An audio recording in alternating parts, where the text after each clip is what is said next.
Hi guys, so today we are going to be playing around with my new drugstore favorites. So I'm getting ready to do my drugstore roundup series that should be coming here fairly soon on my channel, where we're going to talk about my favorites, fails, and finds. So things that kind of fell in the middle. And I decided I wanted to do a full face using my favorites makeup. I don't know as if I have a complete full face, but we're going to do as much as we can with my actual favorites. And then I thought while I did this, I would answer some of your questions. So I pinged you guys on Instagram and on my community tab on YouTube a little while ago, asking you guys to just throw me some questions. What would you like to know more about me? So I thought this might be a fun way to play with some of my new favorite drugstore makeup, as well as kind of answer your questions. In full disclosure, I did actually film this video much closer to when I actually asked you guys the questions, and I can't figure out what I did with the footage. I ended up getting a new memory card, and I feel like in that process I ended up not downloading the footage off of it and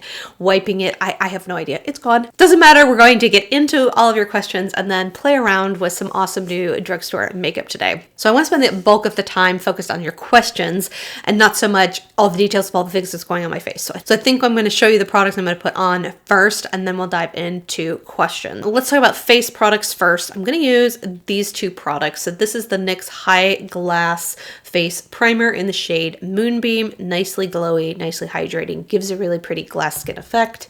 And then this is a newfound favorite. This is number 7, Protect and Perfect Advanced All-in-One Foundation. It's hydrating. I definitely think this is a dupe for the Misha BB cream, and it definitely has a lot more shades. So this is gorgeous. We're going to use this UZ lip treatment on my lips because they're feeling a little chapped. And then for eyes, we're going to use the e.l.f. Putty Eye Primer in the shade Rose on my lids to prime.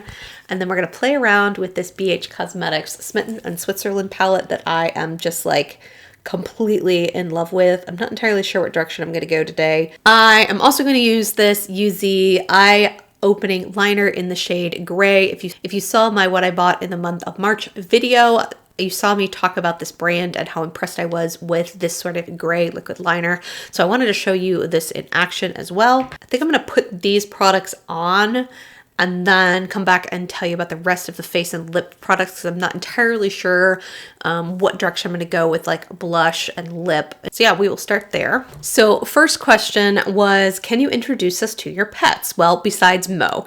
And I have talked about Mo on my channel here because he is the dog behind Mo Knows, which is a website that we've been working to kind of get built up for talking about pet nutrition. I got a number of questions about my job specifically and kind of my career path and kind of like what my career has been like to date, what I do for a living, so on and so forth. I am in the pet industry. I work for a company that helps to build pet products for the industry in a myriad of different ways, and looks for new innovation and new nutritional things, both from a scientific perspective as well as a fun basis. So that is my day job right now, but my career has had an interesting trajectory, and I think I'm going to probably do a different sort of chatty get ready with me video talking all about work stuff. But specifically her question around Mo, he is our golden doodle. He is 7, which kind of freaks me out because that technically puts him on senior food. It's not an acceptable life change at this point. He needs to live forever. I cannot imagine not having him. And I absolutely adore this dog. He is just like the best. He's a goof. He's super smart. He's super playful. He's really sweet. If he has any bad habits, it is that he barks a lot. I also have a little rescue Maltese poodle mix. His name is Marty. Got him when he was not quite tiny puppy, but not quite full grown, kind of in that middle stage. He is hilarious. He is a complete snuggle buddy. He is a mama's boy. We got him right as I switched from working as in a big corporate office to actually working from home. So that little dog has only ever known mom staying home with him and working from home. Oh, sorry, that little splurty noise was this going on the back of my hand. So he is a little ham, loves to play, completely goofy, but also is a complete snuggle buddy and is a total mama's boy. Like if I have to travel and Ross stays home with them, My husband, he is apparently pouty, according to Ross, for like a full 24 hours. So he is completely ridiculous. So those are our two boys, Mo and Marty.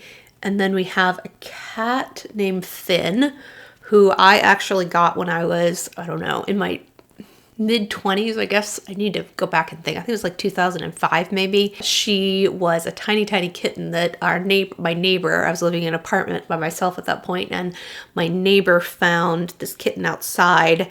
Mom had been killed, it looked like by a car, and so they found this kitten by the side of the road, and she was super tiny, like itty bitty kitten. And she didn't know what to do. She hadn't brought her inside yet because her daughter was like deathly allergic to cats. And so I was outside and I heard this tiny little meowing noise, and that was it. I was like, nope, I will take her. So I had the golden retriever at that point, and I was a little nervous because he'd never been around cats like I would do. And the two of them were like best buds. But anyway, I had to bottle feed her for like, oh gosh, several weeks because she wasn't even weaned. And so I was up at all hours of the night with her because she was like a baby needing food pretty much every hour or so. And so bottle feeding a kitten, super fun. But she is my total chatty Cathy. And she is adorable and hilarious. She is not the biggest fan of our newest cat. We rescued a ragdoll last year from a shelter, and she was like 2, I think is what the shelter said. Her name is Zoe, and Zoe is super sweet, but we are still going through cat adjustment periods where it's like some days everyone's totally fine and happy, and then other days everyone is just like angry at it.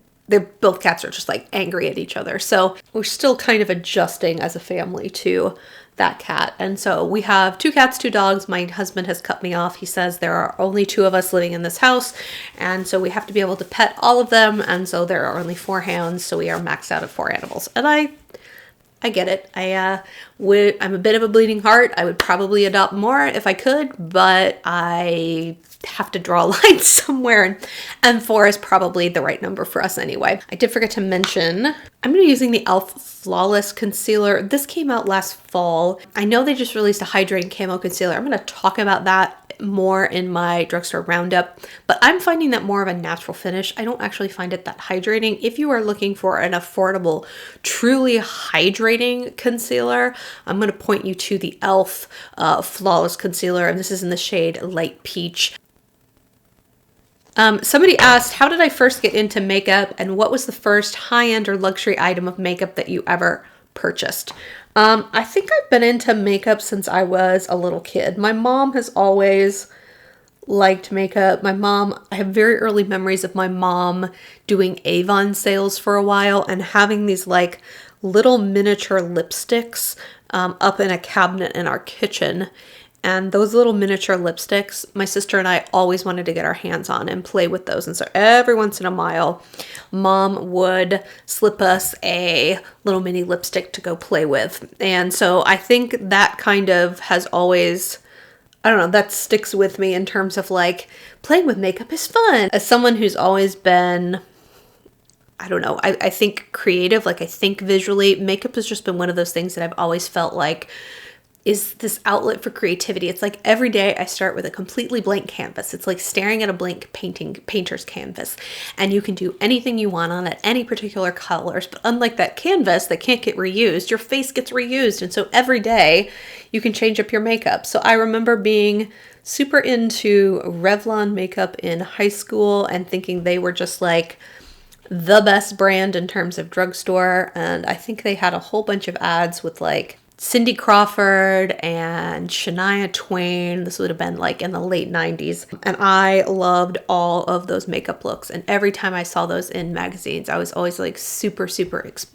like inspired by that makeup. My first high-end purchase was probably Clinique. I remember all the girls in my high school got super obsessed with Clinique loose powder. It was like a tinted loose powder, and so you kind of applied it like you would like a Bare Minerals powder. Just kind of buffed it all over your face. We didn't wear foundation. We were just wearing that powder kind of loosely over the face. And I remember my best friend getting it, And I remember trying it on even though I was like not even close to her skin tone, and loving it and saving up my money to go get some. But in terms of my first like true luxury makeup purchase, would that be Charlotte Tilbury? I mean, for a long time, in fact, mostly through my 20s, I stopped buying drugstore completely.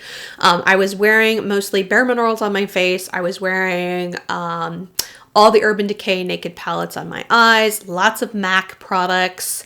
I feel like between those three brands, that was pretty much the bulk of my collection, was Urban Decay, MAC, and Bare Minerals for my base complexion.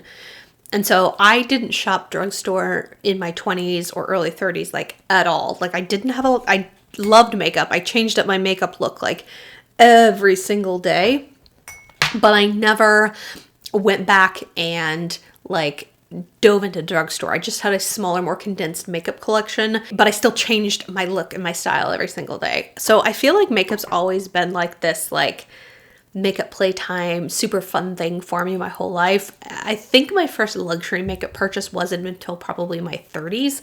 And ironically, in my 30s is probably when I started to like rediscover the drugstore again and realize that there were amazingly beautiful products in the drugstore. Ironically, in my 30s, as I had a little bit more disposable income, is kind of when I started to dabble in things in a luxury way. And I do think potentially the Charlotte Tilbury Film Star Bronze and Glow was like my first lay down the big bucks and buy something truly luxury. Yeah, I think that might be the first true luxury makeup product I bought. So Eva says, are you a perfectionist? What other hobbies do you have other than discovering makeup? Am I a perfectionist? I don't think I'm a perfectionist, because I also realize that this idea of perfect is kind of elusive. Like nothing in life is ever perfect, be it the work that you do, be it the application techniques, be it the perfect relationships, be it like perfection has never been something that I am like holding myself to these super high standards. So I don't think I'm a perfectionist, but I do have very high standards. I have high standards for myself. I have high standards for the quality of work that I put out, the quality of things that I do in my life. Like I have very high standards for myself, but I feel like that's to like push myself to be the best that I can be, knowing that there are limits to that, I guess is the best way to say it. And then in terms of what other hobbies that I have other than makeup, I am an avid reader. I read a lot of books. I would say I'm probably reading, well, it depends on how thick the book is, clearly, but I'm probably getting through a couple books a month, I guess is what I would say, maybe 3 books a month. And then I'm also listening to audiobooks, which take me a little bit longer because I don't always have like long drive times and I don't always think to listen to them while I'm at my house. So the audiobooks take me a little bit longer to get through. I also really enjoy video games. Not all video games, but I do enjoy some video games. I'm more of an RPGer. I used to play World of Warcraft all of the time, probably in my late 20s, early 30s. I was super into it, high level rating, the whole 9 yards. And then just kind of like, that's where I spent most of my free time, was honestly doing that. And then just kind of got to a point where I was like, all right, you know what? I'm going to kind of step back from this a little bit and do some other things, because it was like kind of all consuming for a while there. But I do enjoy video games, and I do enjoy board games. Like I think I'm probably a giant nerd at heart. I love playing super long, complicated board games, and my husband and I are collecting board games that we can play just like the two of us, because so many like long, complicated board games that you see at these like really nice board game stores require like 3 or 4 people in order to play. So he and I have been slowly collecting games that just he and I could play ourselves. I also really enjoy cross-stitching. I go through moments where I am like cross-stitching like a crazy person, and then other times where I have let my projects sort of sit to the side. I've got one going right now, which is like a series of like book covers that books that I really love. And that one needs to get dusted off again, quite frankly, because it's been too long since I have been playing around with that. I think I want to play with the shade Alps, and I know it looks super boring in the pan, but it's got a hint of a duochrome shift to it that I just think is really, really pretty. And I think I want to do a little bit more of a neutral look today because I also need to film some lip swatches. And sometimes if I wear an eye look that's too brightly colored, it gives the wrong impression of certain lip tints. Like it on the camera, it kind of messes with the tone of that lipstick. What I'm going to do for eyes is kind of go into these two tones through my crease, probably throw that as a deepening shade, and then throw that shade there all over my lid. Valerie asks so many questions. How long ago did you go cruelty-free, and what has been the biggest challenge for you? For me, it was finding high quality cruelty-free nail products and perfume. So let's start there. She has a couple other questions we'll get to in just a second. I went cruelty-free over a year ago. I would say it's probably it was for all of 2019. It was the end of sort of like fall of 2018 is when I made the decision to go cruelty-free. And for me, it really boiled down to it boiled down to animal testing. I try and be as careful as I can in terms of the meat products that I'm consuming, in terms of like knowing where they come from.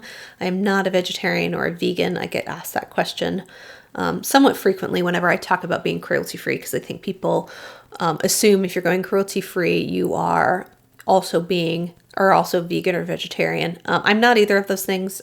We try and eat plant-based, a couple times a week just to kind of, I don't know, have a little bit of mix in our life. But I do still buy meat from a farmer here outside of Columbus who it's called Oink Moo Cluck.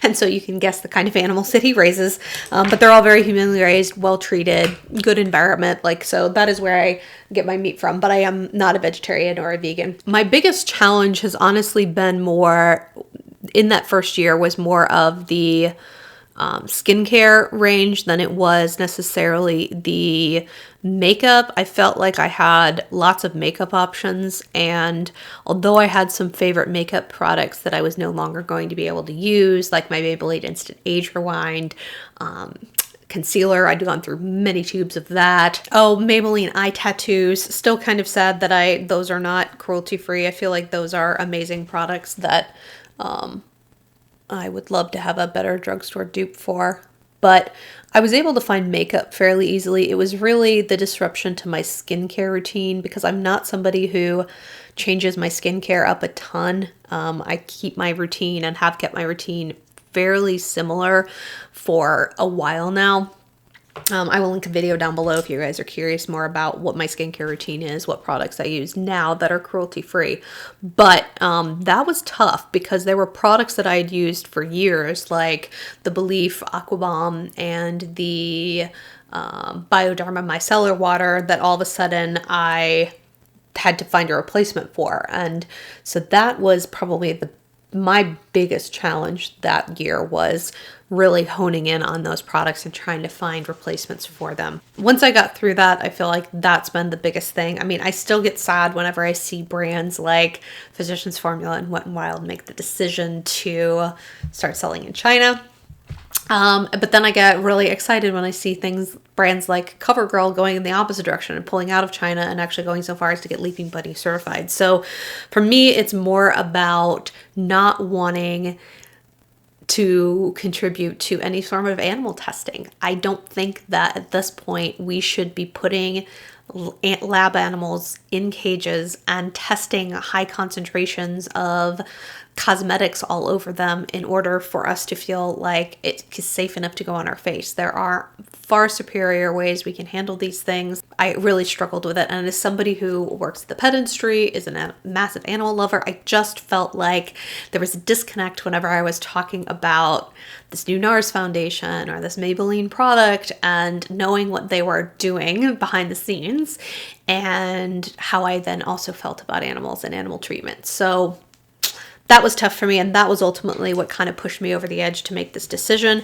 I didn't declutter my collection. I still have some non-cruelty-free products in my collection, mostly powders at this point, because most of the liquids would have gone bad by now. But it is definitely something that I try and focus on my channel, and I'm using up the I would say the non-cruelty-free products through things like Shop My Stash, and then also through my Project Pan series that I do on my channel. That is a great opportunity for me to work through those products. She also asked, what inspired you to start your channel? Is there any specific influencer who piqued your interest in starting your own channel, or YouTube, or makeup in general? How do you find time to run your channel while leading a busy life? It's interesting. So I don't necessarily think that it's any one influencer that like caused me to want to start my channel. So I did what I think a lot of us do, and I found myself watching a lot of YouTube videos and then being that person who's sitting in front of their makeup mirror just like talking to themselves like a crazy person.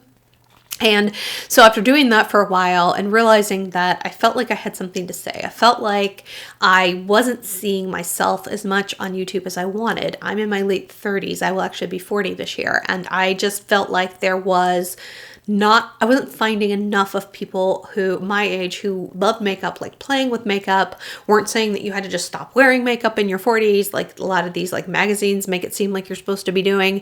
And so I felt like I wanted to have someone my age out there more, I guess is what I would say. And then I also felt like one of the major things that I wanted more of on most channels was like I wanted to see more product close-ups. I wanted more swatches. I wanted to really feel like after watching a video that I not only know what they felt about the product, but that people had a chance to see it super close up and see the swatches and really feel like they were like looking at it like they were in real life. And I just wasn't finding enough channels that were spending the time to do that kind of real detail work. And it takes time. Like, I'm not gonna lie, just me filming a video and then also filming the close-up product shots, kind of B-roll style is what it's called, like filming that B-roll and getting those close-up product shots and making sure I have all of that and then editing that on top of myself so you have these cutaway shots. Like that adds a ton of time. It really does. I mean, I can 100% understand why people have maybe avoided that or have gone a different direction with their filming style, because it really does take a lot of time. But I feel like that was one of the things that was missing. And so I guess I just started to feel like I had something I wanted to say. I knew I enjoyed communication. I enjoyed filming. I'd had some experience with this at my past job. And so I knew how to do the filming. I knew basics of video editing. And I just thought I'd play around with it. And I think my first video was a lip swatch video. No, it was like my favorite fall lipsticks. And I was playing around with music and close-ups and swatches and just trying to put all of the things together. Like, can I edit something together? And that was kind of my first video out there. But it's been a lot of fun, and I like this. I'm not in this for a career. I have a career that I love, and even if this channel ever got to like a zillion followers, I would not be quitting my job to do this. No shade on anyone who's done that at all. I have a lot of admiration for women who have actually built an entire business and are running a LLC themselves by putting out content and creating content. And for me, I like the filming process. I am often complete for crap at the social media side of things because I just don't think about it and or sometimes feel like I don't have the time to keep up on both the video content and the social media side, which will probably always stunt my growth a little bit. Managing my life and YouTube channel is definitely challenging. I try and do most of my filming on weekends because oftentimes by the time I'm done with work during the week, I'm too tired, right? I've worked an entire super long day and I'm not necessarily looking to now go film. I'm looking to scramble and find dinner before 8 o'clock. And so for me, my time is largely on weekends when I'm not super busy. I try and do an absolute ton of pre-filming. And then I have that content to edit during the week. But sometimes my week just gets away from me. And like I said, I just don't have time to edit during a week. And so, I think my content is definitely probably a little more sporadic than somebody who's doing this full time or has more flexible hours or just maybe not like a full-time super demanding job, I definitely feel like I could probably prioritize more time for YouTube than I do in some weeks. But it's also me just giving myself a bit of a break. And I think I talked about this at the beginning of the year. I want to give myself the ability to say, I could go edit a video and get it out, or I could sit here and read this book and really decompress. And I want to make sure that I am giving myself the taking care of my mental health. And I think sometimes last year I allowed myself to just get spread too thin and feel very overwhelmed and a little stressed. And, like I said, there are going to be other things in my life I'm not willing to compromise on in terms of where I'm spending my time and energy. But when push comes to shove, probably one of the first things that I will give up to some degree will be putting out content. So all that to say, I'm trying to just be a little bit more realistic with myself, a little bit more honest with myself in terms of what I can and can't do in a given week, given month, etc. They're super boring, super cool toned, but I think they are so pretty. And then that is that liner in gray. And I don't know, something about that gray liquid liner, I really, really like it. I'm going to use my two CoverGirl mascaras, the Exhibitionist and then the Clump Crusher on my lower lash line. Somebody asked, what was the last movie I saw and did I like it? So thinking back, I think it's a couple of movies. Obviously, with this whole pandemic thing going on, we've not gone out to any movies. We've really just been renting or buying them and watching them here ourselves. The last movie I watched was the most recent Star Wars movie. Sort of the final one in that series, because that recently got released and we bought that. So we rewatched that. I saw it for the second time. We'd seen it in the theaters, and then we watched that one, and I love it. I'm a big sci-fi fantasy nerd. I think I've talked about that in some of my favorites videos. I very much enjoy that genre. If I'm going to watch a movie or TV show or read a book, I'm probably going to gravitate towards that genre first. Has a lot to do with my very nerdy upbringing in terms of what my parents really loved watching as well. But before that, I think the last first impression movie, I guess I would say, that I watched was Knives Out. We didn't see that in the theater, but we went ahead just based on everything we were reading. And then on the Rotten Tomatoes scores, we just went ahead and bought that one and watched it. And I loved it. It is this awesome sort of murder mystery, sort of Agatha Christie style delivery in terms of whodunit kind of thing. But the characters were fantastic. The acting was phenomenal. This dialogue was great. I absolutely love seeing Daniel Craig with sort of a Cajun Southern accent. I think it is absolutely hilarious. He kind of had a similar accent in the movie. So Logan Lucky, he had a similar sort of Cajun Southern accent, and I don't know, something about that with him is just hilarious to me. So Knives Out was a great movie. We really, really enjoyed that one. We watched that one a second time actually when we had my stepdaughter up here last time, and she also really enjoyed it. So that was the last sort of new movie I had seen. LR Intergalactic Inc. says, when are you coming to help me declutter?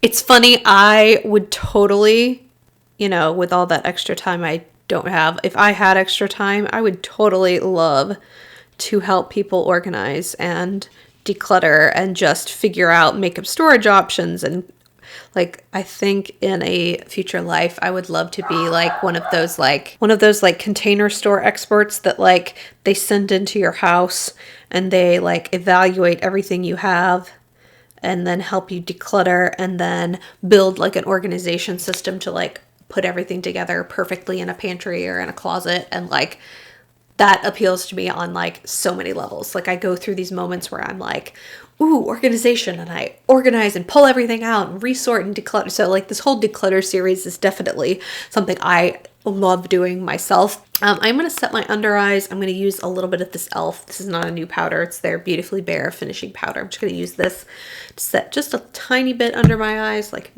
barely any powder here. I'm picking it up, tapping it off, and then tapping it on my hand before I ever put it under my eyes. But I remember when Samantha March was moving into her new house, and she was struggling with packing and organizing, and I could just tell it's something she doesn't enjoy doing. It was something she was feeling overwhelmed doing, and I remember messaging at her and being like, no joke, I will fly to Iowa and I will help you do this, because like I'm wanting to reach through the screen and like make this easier for you and make this an enjoyable process, and like I love this stuff. So we were laughing about trying to make that actually happen. All right, so quick pause here. Let's talk about the rest of the products I'm going to put on my face, or the bulk of them.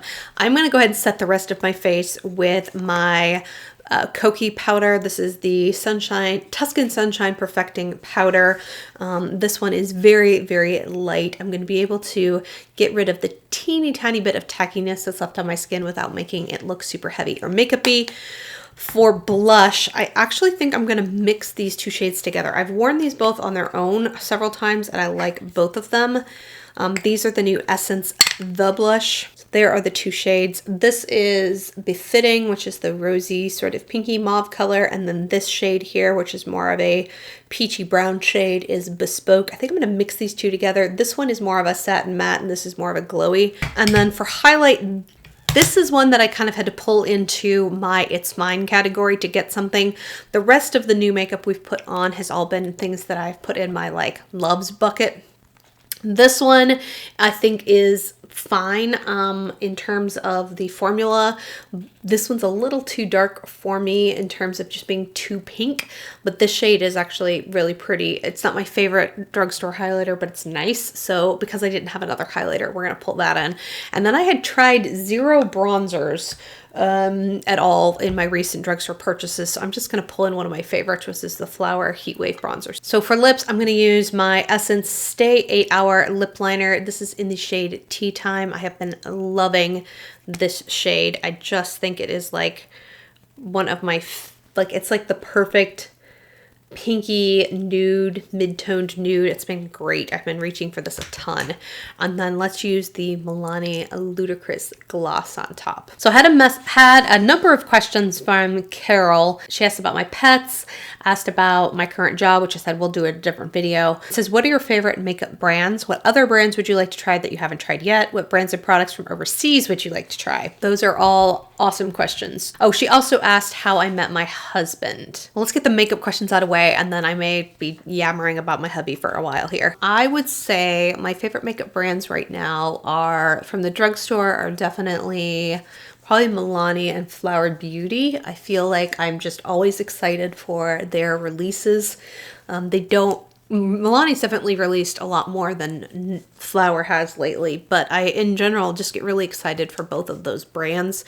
And then in terms of high-end brands, I think obviously Charlotte Tilbury is one that I'm always paying attention to. M Cosmetics is another brand that every time she releases something, I'm very interested. I might not buy everything she puts out, but I'm always very, very interested in everything she's doing as a brand. And then Hourglass is probably another one where it's like, I don't buy everything they put out, but I'm always very interested in the products that Hourglass puts out. I feel like they just do a really, interesting job of thinking through products and packaging in a really beautiful way that really, you say Hourglass in my mind and it conjures something. You say M Cosmetics in my mind and it conjures something. I like it when brands have I have a distinct image of those brands, and they feel like they have their own reason for being in my brain. In terms of other brands that we would like to try that I haven't tried yet, was thinking about towards the beginning of the year potentially doing one of those 10 brands I want to try or 20 brands I want to try in 2020 kind of thing. Okay, so a couple of the things I have on here. Give Me Glow Cosmetics. I think I talked about them in my recent Will I Buy It video. They put out some beautiful, beautiful eyeshadow singles, and their swatches always sucker me in. Very interested in Kier Weiss and some of their cream products. Sort of a clean beauty brand, but definitely is kind of that effortless cream cheek product look that I've been loving so much lately. Doll 10 is another one that I hear people talk about in terms of both their makeup and their brushes. That one kind of has me intrigued. I've never tried anything from Lila B or Love Lux Beauty. I feel like those might be higher up on my list. Yeah, those are some of the brands that I don't feel like I have tried. And then in terms of brands and products overseas I'd like to try, two things come to mind here. One, I feel like Essence like the people who are doing the blush. They're releasing a handful of their products in the United States, but I don't think we get the majority of their products. And I follow them on Instagram, and some of their collections look absolutely beautiful, and they never come to the States, unfortunately. And so I would definitely love to get my hands on more of the Essence products. And then there's a brand in Australia called Mecca, and I think they do Mecca Cosmetica and maybe just Mecca on its own, and they have kind of two different tiers. They also seem to be an online retailer, so I feel like they're a little bit like Sephora in the sense that they have both their own brand and then also sell other people's products. But I'm very interested in that brand. They have a few products that I've seen some of the people I follow in New Zealand and Australia talk about and really love. So I am very curious about them as a brand. Okay, I'm really liking those blushes mixed together. That is so pretty. And then her follow-up question around how did my husband and I meet? My husband and I actually met at work. So when he came to DSW, he was brought in to kind of deal with some underperforming stores and handle some high maintenance stores for us that were just kind of underperforming. He had a really strong ops background. So he was working in the field. I was in the home office. And a lot of his stores were based in Columbus at the time. He was doing traveling, but he was also kind of working with a lot of the stores here in Columbus. And so I knew him like kind of sort of in passing, like who he was, but like he wasn't part of like my, what would I say, like day-to-day life in terms of working. It's like somebody who worked for your company, but just wasn't something you interacted with on a regular basis. And then he got brought into the home office to handle a lot of operations and training stuff, and I got to know him a little bit better there. There was a group of us that always hung out together and went to lunches. There's about 4 or 5 of us that always did stuff together. So we knew each other there, but we weren't really like, there was no like romantic anything at that point. And he ended up changing jobs and going and working for Safelite Auto Glass. And when he left, we were like, there was this group of us who like always hung out together, and now we're losing 2 people. Ross was going to Safelite and this other guy was going somewhere else. And so we just started like everybody started making plans to like see each other more outside of work in a way that we really hadn't done when we were all working together, because like we saw each other every day. You see each other in the break room, or you see each other when you all go to lunch together, etc. And so there was a group of us who started going and being like, okay, let's actually plan something so we don't like lose track with each other. And so we started like going over to people's houses or going out for dinners, like the group of us, and then people would bring their significant others if they had them. And he had, I think at this point, been out of a long-term relationship for I don't know, maybe like a year earlier or something like that. And I had come out of a longer term relationship a couple years before that. And so I had dabbled around, dated some people, hadn't really met anybody. It was a bit of a nightmare. And then, like I said, we all started kind of hanging out outside of work and talking and putting on lip products. This will be fun. So anyway, we just got to know each other even more, and we ended up like, we go over to a friend's house and there'd be like 6 or 7 of us, and we would end up talking a lot, and then we ended up texting, and then we'd ended up talking some more on the phone, and slowly but surely over like a 6 or 7 month time frame, things just started shifting to like being an acquaintance, to being a work friend, to being like a friend to like starting to date more romantically. It was a very weird sort of gradual time frame. People always ask like when he and I started dating, and I'm always like,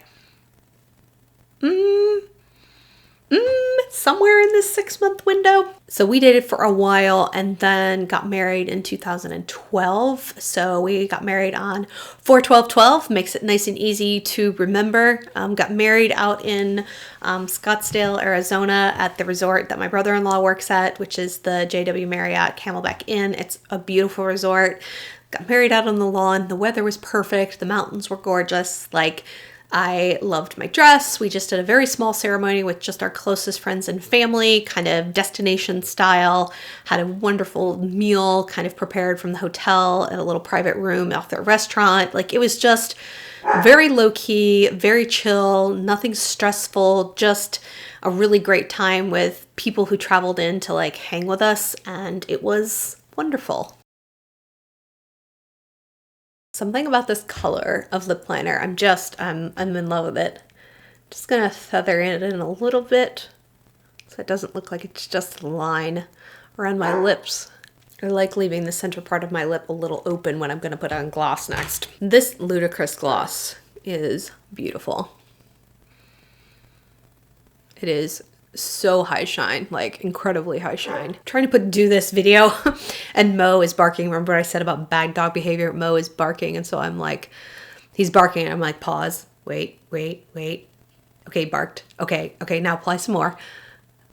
So these videos sometimes take me a heck of a lot longer to film than you would expect. Okay, so I know I didn't get to everybody's questions. I probably will need to do a follow-up video and hit on a few more of the things that you guys were asking me about. So I will figure out some other get ready with me so that we can do, maybe I'll do like a shop my stash get ready with me or something with the makeup that I pull next, and we'll tackle some more of the questions then. But yeah, this is kind of the final look. I really love how everything came together. I really love this sort of cool toned eyeshadow look, and then this lip combo is like one of my favorites right now. I just love that liner and that gloss together. I think it is so pretty. And then I really liked that blush combo of mixing those two together. I'm gonna have to remember that. I really think that gave sort of a really natural sort of mauve-y flush and lots of glow to the cheeks. So, and then this foundation, guys,